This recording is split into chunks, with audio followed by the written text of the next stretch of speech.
네, 오래 기다리셨습니다. 오늘 오전 말씀은 예배에 관한 얘기를 좀 하려고 합니다. 그래서 제목은 예배고, 부제목은 아버지께 참으로 예배하는 자, 요한복음 4장 23절에 있는 말씀입니다. 지난 수요일 예배가 조금 하루 늦게 업로드가 됐을 텐데, 그걸 보신 분은 이게 배경을 좀 잘 아실 수 있는 내용입니다. 요한복음 4장에 수가성 우물가의 여인과의 대화, 예수님이 나누신 것에 관해서 얘기가 좀 나옵니다. 4장 19절에서 20절까지 보면 수가성 우물가의 여인이 예수님에게 질문을 합니다. 여자가 가로되 주여 내가 보니 선지자신 것 같은데요, 우리 조상들은 이 산에서 예배를 하라고 했는데 당신들의 말은 예배할 곳은 예루살렘에 있다고 합니다. 어떻게 생각하십니까? 라고 물어봐요. 그러니까 이 수가성 우물가에 나온 여인이 그 배경을 잘 아실 거고, 성경 공부 클래스에 있는 분들도 잘 아실 텐데요, 이게 조금 삶이 복잡한 여인입니다. 그래서 결혼도 여러 차례 했고 반복해서 했고, 그러다 보니 주변 사람들하고 인간관계가 썩 좋을 리가 없었고, 그래서 9시쯤에서 우물가에 나와서 예수님을 만났습니다. 근데 이 요한복음 4장 전체를 쭉 한번 보시면 예수님이 이 여인을 이렇게 지목하여 봤던 것을 우리는 알 수가 있어요. 이 수가성 우물가에 오셨을 때 제자들을 다 떼어 보냅니다. 가서 이 음식을 좀 구해와라. 그래서 제자들이 그럼 저희가 다녀오겠습니다. 그러고 다들 예수님만 홀로 남으셔가지고 이 우물가의 여인에게 가십 가지고서 시작하다가 결국은 그 여자가 이제 정색을 하고 이렇게 대답한 거예요. 보니까 선지자신 것 같은데요 라고 한 거는 뭐 좀 생각 있는 분 같아 보입니다. 뭘 좀 이렇게 꿰뚫어 보실 줄 아는 그런 능력이 있는 것처럼 보입니다 라고 하면서 자기 속에 있는 본심을 끌어냅니다. 근데 이 여자가 대단한 게 뭐냐면, 나는 이 세상이 싫습니다. 나는 남자들이 싫어요. 나는 이 세상의 삶의 구조가 싫습니다. 뭐 이렇게 남의 탓을 하고 달려들면 충분한 여잔데, 그럴 만한 상황인데, 이 여자가 들고 나온 질문이 뭐냐면, 예배를 어디 가서 드려야 되는 겁니까? 라고 하는 질문을 들고 나왔어요. 그러니까 저는 이 사장 전체를 읽어보고 제가 이렇게 느끼는 감정이, 예수님께서 이 여자를 꼬놓고 있었구나. 이 여자에게 뭔가를 꼭 알려주고 싶었구나. 왜? 이 질문이, 이 기도 편지가 늘 하나님 앞에 올라가는 것을 예수님은 아셨던 거다라고 저는 확신합니다. 그래서 그 응답으로 몸을 입으신 예수님께서 그 우물가에 그 아침에, 늦은 아침에 나타나신 거예요. 그래서 이 여인에게 접근을 하고, 이 여인과 연결이 됐을 때, 이제 질문이 나왔을 때 기다렸다는 듯이 그냥 정말 생각해 볼 필요 없이 그냥 답이 딱 나오는 겁니다. 이 여자가 물어본 것은 뭐냐면, 도대체 예배의 핵심이 뭡니까? 이걸 풀어서 말하자면 그거예요. 하나님이 세상에 창조주시고 우리를 선택하셔서 우리가 하나님의 백성 등등 하고 우리가 예배를 드려서 하나님 앞에 연결된 것을 증명하는데, 도대체 이 예배에 대해서 어떤 사람은 여기 가서 하라고 그러고 저기 가서 하라고, 이게 옳다고 그러고 저게 옳다고 그러는데 뭐가 옳은 겁니까? 이 말은 다른 말로 예배를 내가 올바른 예배를 드리고 싶습니다, 이 얘기예요. 하나님하고 내가 온전하게 연결되고 싶습니다. 그러니 나는 예배를 똑바로 드려야 되겠는데, 어떤 사람은 이렇다고 하고 어떤 사람은 저렇다고 합니다. 이 여인의 더 깊은 속에 뭐냐면, 자신의 삶이 하나님하고 제대로 연결되지 않아서 이렇구나 라고 하는 것에 대한 반성이 있는 거예요. 그래서 예배를 똑바로 드려야 될 텐데, 제가 오늘 이 예배에 관한 얘기를 들고 나오면서 여러분한테도 이 질문을 하나 드릴 겁니다. 여러분, 예배가 도대체 뭐라고 생각하십니까? 예배가 뭘까요? 모든 것은 다 예배에 달렸다고 하는 그런 설교를, 그런 요지의 설교를 여러분 많이 들어보셨을 거예요. 여기 와서 11시부터 혹은 조금 일찍 와서 식사 준비부터 하고, 아니면 더 일찍 와서 차량 정리부터 하고 마당도 쓸고 그리고 주변에 있는 것들 정리하고, 이게 아침부터 저녁 때까지 다 예배의 한 순간순간이겠습니다. 또 그 전날부터 내가 내일 그 시간에, 예배 시간에 아무런 무리 없이 참석하기 위해서 내가 할 수 있는 일을 일주일 내내 열심히 하는 것, 그것도 예배의 일부분이겠습니다. 많은 목사들이 설교할 때 그 정도를 얘기합니다. 저는 오늘 이 본문에서 그것과는 조금 다른 성격의 한 발 더 깊게 들어간 얘기를 여러분께 할 거예요. 분명합니다. 예배가 성공하면, 예배를 제대로 드리면 하나님과의 사이가 여러분 원만해져서 여러분의 삼박자 축복이 다 임하게 될 겁니다. 그런데 그 예배가 제대로 드려지지 못하고 어떤 부분이 결핍되어 있거나 또 심지어 가장 중요한 게 빠져 있다면 여러분의 예배는 아무런 의미가 없는 헛수고가 될 것입니다.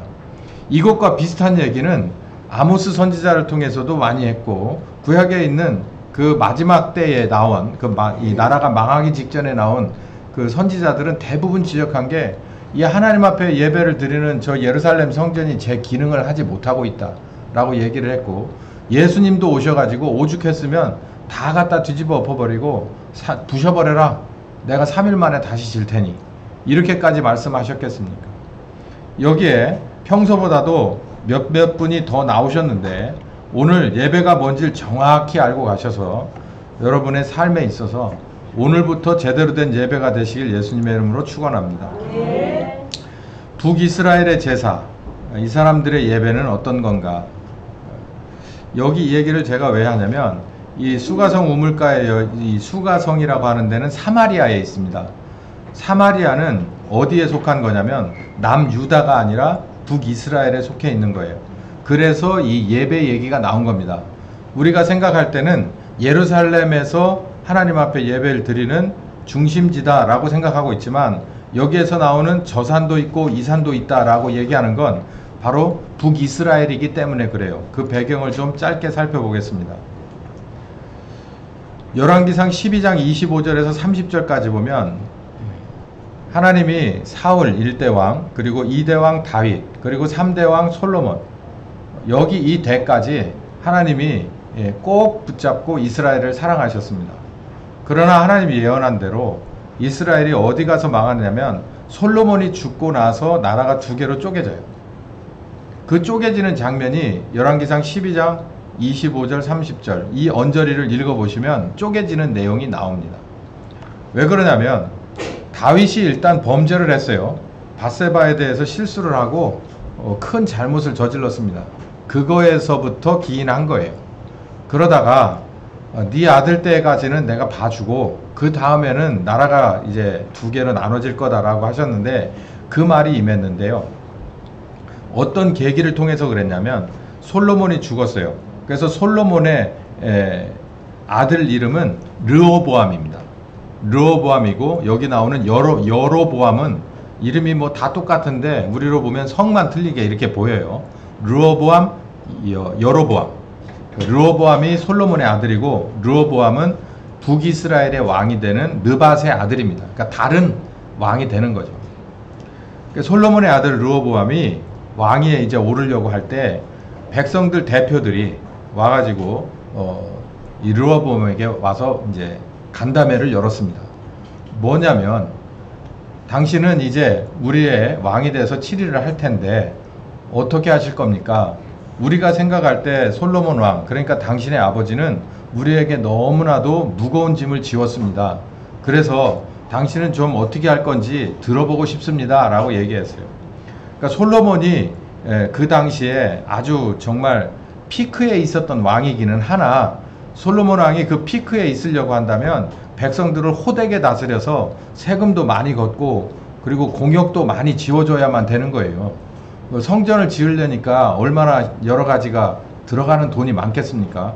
그리고 노력도 해야 되니 나와서 사역도 해야 되고, 그래서 이 백성들은 정말 힘들게 살다가 솔로몬 왕이 이제 죽고, 그리고 나서 아들에게 물어봐요. 이젠 좀 우리를 좀 풀어놔주면 안 되겠습니까? 라고 얘기를 하니까 르호보암이 그럼 나한테 시간을 좀 줘. 그런 다음에 한참 뒤에 우리 다시 만나. 그런 다음에 다시 만나서 발표를 하는데 나는 우리 아버지보다 몇 배는 더 할 거야. 이렇게 얘기를 했어요. 그러니까 그 백성들이 이제는 못 참아. 그러고서 그러면 당신은 우리의 왕이 아닙니다. 우리는 당신에게 충성을 하지 않을 겁니다. 라고 해서 이제 두 개로 갈라집니다. 그래서 남유다가 남고 그 다음에 북이스라엘이 거기서 갈라져서 남유다는 솔로몬 왕의 적통을 이어받은 르호보암이 그냥 왕을 이어가고 북이스라엘은 이제 아까 말씀드린 대로 느바세 아들 여로보암이 왕이 돼요. 그래서 지금 여기 사마리아는 바로 북이스라엘에 속한 땅이 되는 겁니다. 그래서 이 여로보암이 한 가지 고민거리가 생겼어요. 모든 건 그냥 오늘부터 너는 네 나라, 여기는 우리나라. 그래가지고 10대 2, 12지파 중에서 10지파가 북이스라엘, 2지파가 남유다였는데 자기네들이 훨씬 더 인구수도 많고 좋을 거 아니에요. 아무것도 문제될 게 없어요. 근데 문제될 게 딱 하나가 있는데 뭐냐면 예루살렘 성전이 어디 영역에 있냐면 남유다에 있는 거예요. 근데 문제가 그 성전이 거기 있으면 무슨 상관이야? 아니 1년에 한 번씩은 최소한 어딜 가야 돼? 성전을 가야 되는 거예요. 그리고 여기서 지금 자기 스스로 생각을 하는 겁니다. 뭐라고 생각하냐면 읽어봅시다. 시작. 만일 이 백성이 예루살렘에 있는 여호와의 전에 제사를 드리고자 하여 올라가면 이 백성의 마음이 유다왕 된 그 르호보암에게로 돌아가서 나를 죽이고 유다왕 르호보암에게로 돌아가면 어쩌지? 라고 의심을 하기 시작한 거예요. 그래서 어떻게 했냐? 여기 여로보암 시작. 여로보암이 에브라임 산지에 세겜을 건축하고 거기서 살며 또 거기서 나가서 분우엘을 건축하고 그 마음에 스스로 이르기를 나라가 이제 다윗의 집에서 돌아가리로다 라고 얘기했어요. 그래서 두 금송아지를 만들고 그리고 양쪽에다 놨는데 하나는 베델에다 두고 하나는 단에다가 둡니다. 이스라엘아 이는 너희를 애굽 땅에서 인도하여 올린 너희 신이라. 이거 어디서 많이 들어본 얘기 아닙니까? 이거 누가 얘기했죠? 광야에 나와서 40일 금식 들어간 그 모세를 뒤로 하고서 누가 한 소리예요 이게? 누구죠? 모세 형 아론이 한 소리예요. 이게 이스라엘아 이는 너희를 애굽 땅에서 인도하여 올린 너희 신이라. 뭐가? 금송아지. 그래서 하나를 베델에다 두고 하나를 단에다 두었어요. 이 베델은 어딥니까 여러분? 베델 하면 생각나는 사람이 하나 있죠? 야곱이죠. 야곱이 생각나죠. 그래서 이 구약 성경이 특히 아모스를 보면은 베델에서 단까지 이런 얘기가 나와요. 이 사람들이 이게 여로보암이 정치적으로 뭘 잡아당긴 거냐면 종교라고 하기엔 당시 이스라엘에게 그 여호와 하나님은 종교가 아니에요. 그들의 삶입니다. 그들의 삶인데 정치가 이 하나님을 이렇게 조물딱 해버린 거예요. 그래서 이렇게 만들어버린 거예요. 이 본문만 가지고도 지금 시사성 있는 대한민국의 2025 그리고 이 교회들을 얼마든지 파헤칠 수 있지만 그건 다음 기회로 합시다. 어쨌든 그 옛날에 여로보암이 짱구를 굴렸어요. 그래가지고 어디로 못 가게 한 거예요? 유다로 갈 필요 없어 라고 누가 공인한 겁니까? 자기가 한 거예요. 자기가. 예루살렘 성전은 거기다 누가 지으라고 한 거예요? 하나님이 한 거잖아요. 근데 자기가 딴 데다 엉뚱한 데다 두 군데다가 져놓고 편의에 따라서 이쪽으로 가셔도 되고 저긴 굳이 갈 필요 없어요. 한 건 누가 한 겁니까? 자기가 한 거잖아요. 말하나 마나 이거는 믿을 바가 아닌 거죠. 이 정치적으로 한 건데 이스라엘 사람들은 그냥 그렇게 했습니다. 그러니 북이스라엘이 먼저 망했죠. 그러니까 애초부터 나라 자체가 틀려먹은 시작이었어요. 물론 남유다도 썩은 건 마찬가지예요. 그래서 그냥 남유다보다도 훨씬 더 한 150년 이상 이렇게 빨리 멸망해버린 겁니다. 자,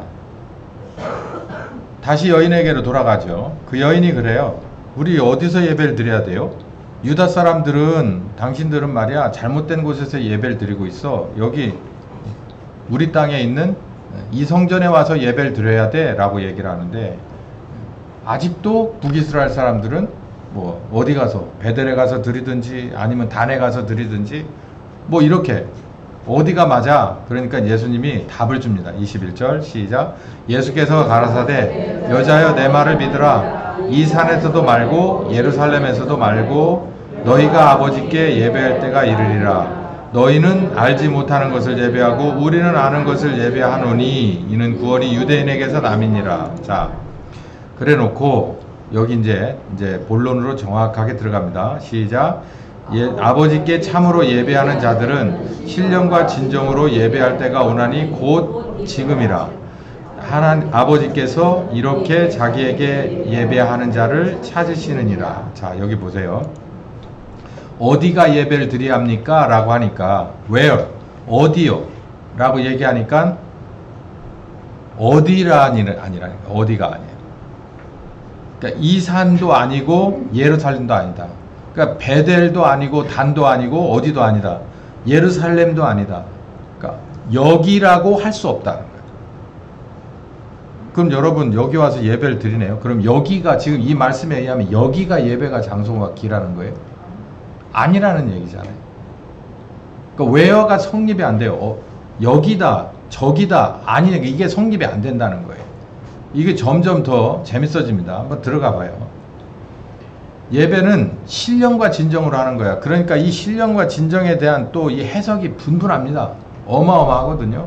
그러니까 이건 모르는 거니까 좀 뒤로 밀고 24절부터 단서가 있어요. 시작.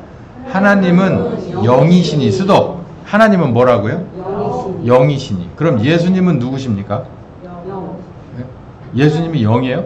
여기 지금 말씀하시는 예수님은 누구세요? 예수님은 하나님의 아들이죠. 하나님의 아들. 하나님의 아들인데 하나님의 아들하면 이퀄 뭐가 돼요? 사람이에요. 사람. 하나님의 아들인데 사람입니다. 이게 삼위일체 교리 중에 가장 중요해요. 요즘 킹 오브 킹스를 누군가 뒤에서 이렇게 물어뜯는 사람들이 그 찰스 디킨슨이 유니테리안이라고 얘기를 하는데요. 이 복잡한 얘기는 다음 기회에 언제 하도록 할게요. 근데 이게 삼위일체 교리가 정말 중요한 게요. 여기 봐요. 하나님이 영이에요. 그러면 예수님은 누구냐? 이런 질문이 지금도 있을 법한데 그 옛날부터 있었다고요. 그러니까 일단 하나님은 영이시라서 where가 필요 없어요. 어디가 필요 없다고. 그러니까 시간과 공간이 의미가 없다고요. 누구한테? 하나님에게. 물론 우리에게는 필요하죠. 시간과 공간의 제약을 받으면서 사니까. 근데 여기 보면 하나님은 진짜 뭘 바라냐면 신령과 진정으로 예배하는 것을 찾아. 왜냐하면 하나님은 뭐기 때문에? 영이시기 때문에 그래. 그러니까 이제 이 여자가 점점 더 이제 귀가 뚫리기 시작합니다. 여자가 가로되 메시아 곧 그리스도라고 하는 이가 오시면 모든 것을 우리에게 확실하게 알려주실 텐데요 라고 얘기하는 거예요. 그러니까 이 여자가 듣고 충격을 받은 거예요. 이렇게 생각해 본 적이 없어요. 하나님이 누구시냐? 그러니까 예배는 누구에게 드리는 거냐면 하나님 앞에 드리는 건데 하나님 앞에 드리는데 하나님이 그 예배를 받으시는 하나님이 누구시냐라고 하는 정체에 대해서 이 여자가 생각이 없었던 거예요. 단지 뭐만 생각이 있었냐면 그냥 사람의 차원에서 여기서 예배를 드려야 되느냐 저기서 예배를 드리냐 시간과 공간이라는 데만 관점이 있었지 진짜 받으시는 분 입장에선 생각해 본 적이 없다는 거죠. 근데 지금 예수님이 와서 그 얘기를 하는 거예요. 하나님은 영이시거든 이렇게 얘기하는 거예요. 그러니까 예배는 누구 중심으로 드려야 된다는 얘기예요. 우리 중심이 아니라 하나님 중심으로 드려야 된다는 얘기예요. 지금 예수님이. 그러니까 이 여자가 깜짝 놀래가지고 정말 이 놀라운 얘기인데 그리스도께서 오신다고 내가 알고 있는데 그분이 오신다면 명확하게 알려주실 텐데 왜? 그리스도가 누구시니까? 누가 보내신 분이니까? 하나님이 기름 부어서 보내신 분이니까 그분이 오시면 하나님에 관해서 정확히 알려주실 텐데요. 그러니까 예수님이 여기 짤막하게 그러잖아요. 내가 그러라. 근데 더 재밌는 건요. 에이 농담치네 이렇게 얘기했으면 그렇게 받아들일 수도 있거든요. 이 여자가 그걸 확 믿어버립니다. 믿음이 중요해요. 자 여기서 우리도 단서를 찾아 들어가야 하는데 하나님은 영이시다. 하나님은 영이시다. 그러니까 영이신 하나님 앞에 예배하는 코드가 따로 있다는 거예요. 그게 신령과 진정이라는 거예요. 자, 이제 여러분 하나씩 정리를 해봐요. 여기에 계셔도 됩니다. 여기에서 이 시간에 들으셔도 됩니다. 또 다른 곳에서 뭐 이렇게 들으셔도 상관없어요. 근데 중요한 건 뭐냐면 영이신 하나님이 받을 만한 예배여야 한다는 얘기예요. 여러분 음식을 갖다 차려놓고 이렇게 빨랫줄에 있는 거 다 걷고 뭘 부릅니까? 조상의 귀신을 불러요. 그럼 먹을만 합니까? 저는 어렸을 때 그렇게 생각했어요. 이거 사관이 뭐니 해서 우리 외갓집 가니까 제살 드리시더라고. 어렸을 때 한 번인가 본 것 같아. 정말 졸려가지고 정말 미치겠는데 제살 된다 잠도 못 자고. 어쨌든 그런데 내 생각에 때 그랬어. 저 제사상에 있는 음식이 많이 기름진 음식이 많잖아요. 그거 와가지고서 이렇게 절하고 뭐하고 이렇게 빠져주면 정말 와가지고 그 이렇게 꽂아놓은 수제 가지고서 뭐 어떻게든 하여간 먹고 보니까 하나도 안 없어졌어. 건드린 것 같지가 않아. 그 제 어린 생각에 아마 영양분을 다 빼가지 않았을까. 저건 그냥 껍질만 남아있는 거 아닐까? 그런 생각을 했어요. 이게 그냥 이게 앞뒤가 맞는 생각 아닙니까? 그것도 아닐 텐데 그건 거기다 왜 갖다 놓는데? 그러니까 받는 사람 입장을, 사람이 아니죠. 받는 귀신 입장을 생각도 안 하고 갖다가 챙겨 놓는 거예요. 그래서 결국 누가 맛있다고 쩝쩝거리고 먹는가 가만히 봤더니 우리 외삼촌부터 시작해서 다 그걸 맛있게 드시고 반주 한잔 하시고, 응? 그러고 막 시끄러워지더라고. 한 잔 먹었으니까. 여기서 지금 하나님 앞에 예배를 드리는 것도 그래요. 구약의 선지자들이 하나같이 한 소리가 있어요. 야, 난 제발 그 고기 타는 냄새가 싫다. 왜냐면 제살 드리면 제물을 태워서 드리잖아요. 나는 그 고기 타는 냄새가 정말 싫다. 성전문을 좀 닫았으면 좋겠다. 하나님은 고기 타는 냄새를 드시는 분이 아니지. 세상에 진짜 나쁜 게 뭐냐면 타는 냄새만 드리면 어떡해. 응? 내용물을 줘야지. 야, 나는 미디움이야, 레어야, 저거는 웰던 해다오. 근데 싹 태워버리고서 그 끓음 냄새만 맡으면 좋아? 여러분, 끓음 냄새, 요 앞집에서 지금 이사 와갖고 열심히 뭔가를 이렇게 뿜어대거든요. 끓음 냄새만 계속 올라오는 거예요. 그거 냄새 맡아서 썩 기분 좋지 않아요. 하나님 앞에는 끓음 냄새만 가네. 조금만 생각해보면 알 수 있는 일을 그 당시 사람들은 전혀 그럴 수 없습니다. 왜냐하면 이거 각을 딱 잡아놓은 거예요. 성전이라고 하는 각과 율법이라고 하는 것을 프레임을 씌워서 그 안에서 뭐가 생기는 거예요? 이권이 생기는 거예요. 거기서 높낮이가 생기고 거기서 뭔가 마진이 생기는 거예요. 그렇기 때문에 거기다 딱 놨고 이거를 올바로 다시 개혁해보자 하는 사람들은 다 죽였습니다. 몰아붙여서 신성모독으로 다 죽였어요. 그 가운데 누굽니까? 누구도 들어가요. 예수님도 그 안에 들어가요. 자, 신령과 진정은 뭘까요? 킹제임스 버전 영어 성경을 찾아보니까 신령과 진정을 Spirit and in the truth 이렇게 나와요. 이게 영어로 보니까 확실하더라고요. 신령과 진정은 뭘까 하니까 뭐 한글 사전 찾아보고 하면 되게 복잡한데요. 여기 그냥 영어 성경을 찾아보니까 한 번에 눈에 쑥 들어오더라고요. 스피릿은 뭐예요? 영입니다. 영. 그리고 in truth. truth는 뭡니까? 사실이잖아요. 사실. 진리잖아요. 아, 예배가 이런 거구나. 저는 이것만 딱 보고도 아, 내가 믿어왔던 길이 확실히 맞는 거구나 라고 하는 것을 제가 딱 느꼈어요. 자, 이걸 한번 좀 복습 차원에서 한번 봅시다. 구약의 제사는, 구약의 예배는 세 가지 포인트가 있어요. 율법이 있고 제사를 드리는 규칙이 있다고. 규칙이. 무슨 제물을 가지고 언제 와서 그걸 어떻게 손질을 해서 어떻게 드린다라고 하는 율법이 있어요. 이런 제사는 무슨 제사라고 하고 이럴 때는 어떤 제물을 가져와서 어떻게 해라. 그리고 이 율법에 의해서 제사장이 중심이 돼서 드립니다. 그리고 절대 뺄 수 없는 건 뭘까요? 제물이 필요하죠. 하나님 앞에 나가려면 제물 들고 나가야 됩니다. 그러니까 하나님 앞에 나올 때 제물을 들고 바로 이게 어쨌든 이 세 가지 율법, 제사장, 제물. 출애굽기 19장 5절부터 8절에 율법과 언약이 있어요. 모세가 광야로 이들을 인도해내고 그리고 나서 얼마 안 있다가 하나님과 계약서를 씁니다. 그게 바로 출애굽기 19장이거든요. 이게 언약된 백성, 다른 말로 계약된 백성이에요. 약속의 백성이라는 게 출애굽기 19장을 가지고 말하는 거예요. 여기서 이렇게 말해요. 내 말을 잘 듣고 내 언약을 지키면, 나와의 약속을 지킨다면, 율법을 똑바로 지킨다면, 내가 너희들에게 이런 걸 요구하니까 요대로 너희들이 지키고 산다면 이 말이에요.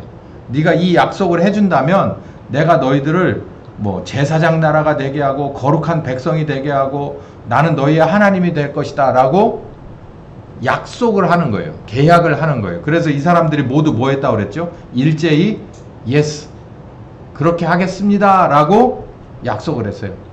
그래서 우리가 부동산에 가서 한 계약서를 쓸 때도 계약서를 앞에다 갖다 놓고 이 사람이 와서 쓰고 저 사람이 와서 서명하고 그리고 도장을 찍습니다. 똑같이 여기도 똑같이 했어요. 우리가 이렇게 약속합니다. 그래서 제물을 드리고 우슬초를 뿌려서 거기에 도장을 찍고 그리고 확인을 했습니다. 바로 이 율법과 언약, 그러니까 우리가 하나님의 백성이라는 건 율법대로 살겠습니다 라고 하는 거예요. 그래서 율법이 여기 들어가는데 이 중에 하나가 제사법이에요. 법대로 하겠다는 거예요. 자, 그 다음에 여기 히브리서 7장 26절에서 28절까지 보면은 히브리서 저자가 이 제사장에 관한 얘기를 좀 합니다. 이 제사장이 약점을 가진 사람이다. 제사장 계열은 어떤 사람들이 됐을까요? 첫 번째 제사장은 누굽니까? 구약에서 아론이죠. 아론은 무슨 지파예요? 레위 지파죠. 네. 따분하시겠네. 이거 성경 공부 제대로 안 되면 이런 말씀 따라가기 어려워요. 공부 잘해야 됩니다. 이걸 제가 다시 시켜드릴 수는 없고 그냥 모든 걸 안다 치고 지금 가는 거니까 모르면 여러분들은 그 각반 선생님에게 물어보거나 여기 우리 주일학교 3명에게 물어보면 잘 압니다. 얘들 잘 알아요. 생각보다 많이 알아. 네. 제사장은 무슨 지파라고 얘들아? 12지파지. 레위 지파지. 아론은 무슨 지파야? 레위 지파지. 네. 레위 지파를 콕 찍어서, 왜냐하면 초대 제사장이 레위 지파였으니까 콕 찍어서 제사장을 삼아줬어요. 그런데 그렇게 해서 쭉 내려오는 제사장이 유명한 사람, 무명한 사람, 잘한 사람, 못한 사람이 다 있는데 이거를 최종적으로 히브리서 저자가 뭐라고 평가를 했냐면 히브리서 7장 26절에서 28절까지 보면 율법은 약점을 가진 사람들을 제사장으로 세울 수밖에 없었습니다. 율법은 누가 주신 거죠? 하나님이 주신 거죠.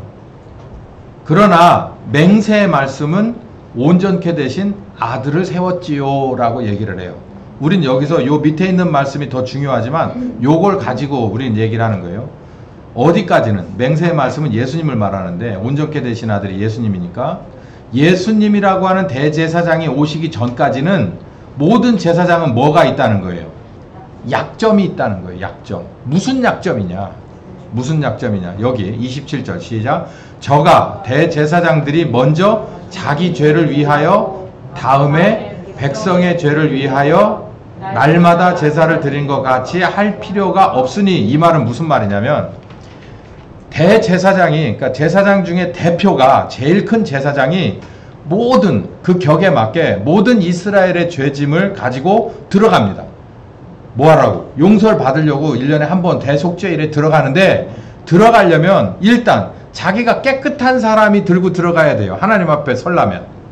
근데 자기가 깨끗하지 않잖아요. 그래서 약점이 있다는 거예요.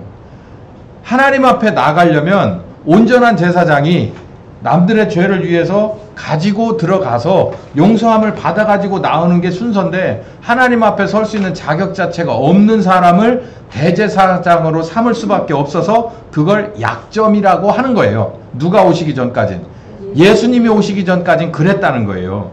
그래서 먼저 들어가려면 누구 죄부터 씻고 들어가야 돼? 내재부터 씻고 들어가야 돼. 여러분, 목사가 제사장이 아닙니다. 요즘 날에 신약시대에, 그리고 2025년 와서 특히 개신교에서 목사가 제사장이라고 생각하면 안 돼요. 본인도 마찬가지고 여러분도 마찬가지예요. 저는 설교를 준비할 때 이거 똑같습니다. 제가 여러분 앞에 뭔가를 드리려고 한다면 제가 온전해야 드릴 수가 있잖아요. 근데 저 그렇지 않아요. 전 그렇지 않기 때문에 항상 뭐를 의지하고 갈 수밖에 없냐면 예수님이라고 하는 영원한 속죄물을 의지하고 갈 수밖에 없어요. 그렇기 때문에 여기하고 똑같이 제가 여러분들 앞에서 뭔가가 있다면 저는 약점이 있는 사람이에요. 그런데 이 구약시대는 어쩔 수 없어요. 그렇게 하라고 했어. 누굴 통해서 갈 수밖에 없어요.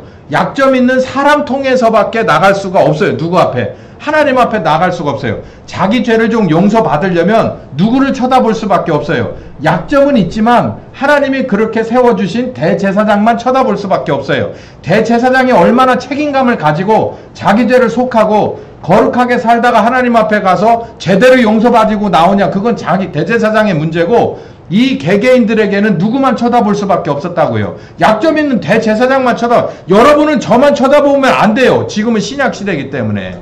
구약시대는 그랬다는 거예요. 그 약점 있는 사람들을 제사장으로 삼아서 그 사람들, 그 약점 투성이인 사람들을 통해서 하나님이 일하시려고 했으니 이 얼마나 힘들고 어렵고 그리고 연약하고 온전하지 못한 일이냐라는 얘기를 여기 하고 있는 겁니다. 봐요. 제사장도 온전하지 못하죠. 그리고 제물도 온전하지 못합니다. 제물도 온전히 못하는 것은 뭐냐면은 이 제물이 유효기간이 있어요. 유효기간이 있어가지고 1년에 한 번 대속제일, 최소한 한 번 대속제일에 들어갈 때 제물이 필요해요. 그러면 그 유효기간이 얼마입니까? 최장 1년밖에는 안 되는 거예요. 그러면 다음 연도에 와서 또 그래야 된다는 거예요. 그러면 또 다른 제물의 생명, 제물의 피, 또 다른 제물의 생명, 제물의 피 또 필요하다는 거예요. 그러니까 모든 게 안 맞아. 율법도 제사장도 제물도 모든 게 온전하지 못한 상황이에요. 약점을 가졌고요. 그리고 희생의 제물이긴 하지만 그러나 유효기간이 있습니다. 그래서 하나님 앞에 연결되는 거예요. 그러니까 온전한 연결이 아니죠. 그러니까 예배가 하나님 앞에 연결되는 거라면 여러분 구약의 식으로 여러분 예배를 드리면 온전하게 연결이 된다는 거예요? 안 된다는 거죠? 안 된다는 거죠. 자, 한번 생각해 봅시다. 이 말씀 드리고 이제 밥을 먹을 건데, 구약식으로, 지금은 신약시대잖아요. 구약식으로 예배를 드리면 일단 첫 번째, 시간과 장소의 한정을 받는다면 이 말이에요. 그거는 하나님 앞에 제대로 연결되지 않습니다. 이렇게 직접적으로 말하면 여기 와서 예배를 드리고 예배가 끝났어 라고 생각하면 그건 잘못된 거예요. 11시 예배가 끝났어 그러면 잘못된 거예요. 아니 어떻게 예배가 11시부터 12시까지만 딱 끝납니까? 그러면 나머지 시간은 뭐예요? 일주일 내내는 여러분을 견제할 만한 게 아무것도 없잖아요. 하나님의 연결이 끊어지는 거잖아요. 지금 이 시간만 그나마 목사를 통해서 이렇게 연결이 막 억지로 됐다가 12시 넘었는데 목사님 왜 안 끝내나? 그러고 끝냈어요. 서둘러 마무리하고 끝냈어. 그러면 코드 뽑았는데 랜선이 와이파이 끊겼는데 그럼 여러분 하나님하고 단절된 거잖아요. 구약시대하고 똑같아요. 그러니까 이 여자가 자기의 삶이 이렇게 망가진 것은 하나님하고의 연결, 즉 예배가 잘못된 것 같은데 사람들은 예배를 예루살렘에 가서 드려야 확실한 예배다라고 얘기하는 사람들이 있어서 국경을 넘어가고 싶은데 넘어갈 수도 없고 예루살렘에서 사마리아 사람은 개 취급하기 때문에 받아주지도 않아. 그러니까 하나님 앞에 나갈 수 있는 방법은 그냥 싫어도 좋아도 자기네들 예배처소에 가서 예배를 드릴 수밖에 없어서 내 삶이 바뀌지를 않는 거 아니냐라고 하는 궁금증에 사로잡힌 거예요. 예수님께서 그 말이 맞다. 예배가 똑바로 되지 못해서인데 네가 생각하는 것처럼 또 남들이 말하는 것처럼 여기서 예배를 드려서 여기가 더 잘 와이파이가 잘 통하고 저기 가니까 하나님 와이파이가 잘 안 통하고 이런 건 아니다 라고 얘기하는 거예요. 하나님은 와이파이에 있는 게 아니라 하나님은 영이시기 때문에 그렇다라고 얘기를 하는 거예요. 그러니까 지금 이 말씀을 드리려고 하는 겁니다. 그러니 여러분은 이제는 조금 걱정스러워야 되는 게 뭐냐면 예배가 시간과 공간에 한정되는 게 아니라고 하면은 여러분은 이제 화들짝 놀라야 되는 거예요. 차라리 시간과 공간에 한정돼 버리면 좋잖아. 그 한정돼 버리는 게 뭐냐면 천주교예요. 천주교는 그냥 여기서 딱 끝나면 나가면 끝나는 거예요.